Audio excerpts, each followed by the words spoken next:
বিসমিল্লাহির রহমানির রহিম। প্রিয় দেশবাসী, আসসালামু আলাইকুম। আজ আমি আপনাদের সামনে দাঁড়িয়ে অশেষ কৃতজ্ঞতা ও শ্রদ্ধা জানাতে চাই, কারণ আপনারা সকলে আমাদের গণতন্ত্রের সপক্ষে উন্নয়নের পথে অটল রয়েছেন। দিনরাত কঠোর পরিশ্রমের মাধ্যমে আমাদের এই রাষ্ট্রকে এগিয়ে নিয়ে যেতে আপনাদের যে অবদান, তা কখনোই অগণিত ও অতিরিক্ত নয়। গত 10 মাস ধরে আমরা একটি অন্তর্বর্তী সরকার পরিচালনা করছি।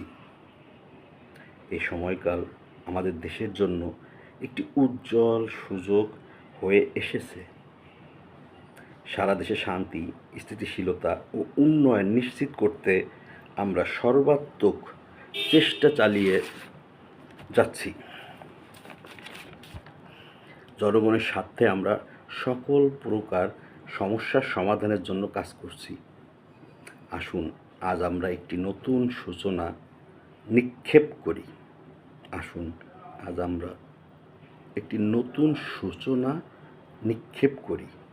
শেখ হাসিনার নেতৃত্বে আমরা যে উন্নয়ন ও অগ্রগতির পথ ধরে এগিয়ে চলছি, তা অব্যাহত রাখার জন্য আমাদের ঐক্যবদ্ধ হতে হবে।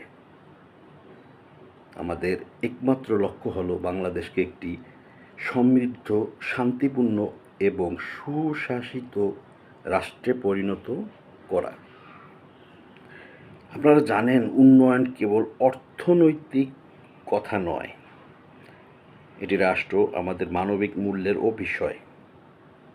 শিক্ষা, স্বাস্থ্য ও সামাজিক নিরাপত্তা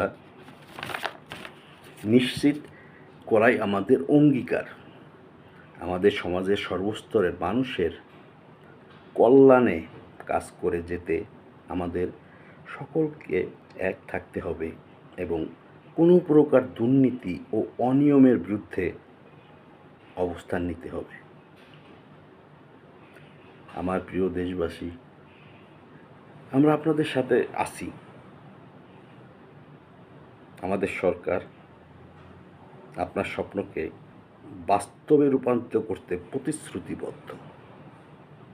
আমরা একসাথে একটি নতুন বাংলাদেশ গড়ে তুলব ইনশাল্লাহ, যেখানে সকলের জন্য সুযোগ থাকবে এবং যেখানে প্রত্যেকটি মানুষ তার মানবাধিকার পূর্ণ ও মর্যাদা নিয়ে বাঁচতে পারবে। আপনারা জানেন, শনিবার 4 নভেম্বর এবং ঐতিহাসিক 7 মার্চের ভাষণ অনেককেই প্রেরণা যোগায়। সেই ভাষণের প্রতিটি শব্দ এখনও আমাদের মনীষী ও অনুভবে বয়ে বেড়ায়। আসুন আমরা শেখ হাসিনার হাতকে শক্তিশালী করি ও তার দৃঢ় নেতৃত্বে বাংলাদেশের উন্নয়নের অভিযানে একসাথে কাজ করি। আমাদের সহযোগিতায়, আপনাদের সহযোগিতায় আমি বিশ্বাস করি আমাদের বাংলাদেশ একদিন স্বপ্নের সোনার বাংলাদেশ হয়ে উঠবে। এজন্য আমাদের একসাথে কাজ করতে হবে এবং দেশপ্রেমের ভেতর দিয়ে নতুন সম্ভাবনা সৃষ্টি করতে হবে।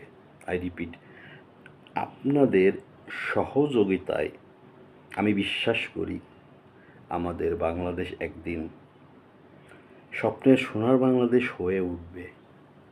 এজন্য আমাদের একসাথে কাজ করতে হবে এবং দেশপ্রেমের ভেতর দিয়ে নতুন সম্ভাবনা সৃষ্টি করতে হবে। সবার জন্য আমার সুস্বাস্থ্যের শুভকামনা জানাচ্ছি এবং দেশবাসীকে শুকরানা জানাচ্ছি। জয় বাংলা, জয় বঙ্গবন্ধু, বাংলাদেশ চিরজীবী হোক।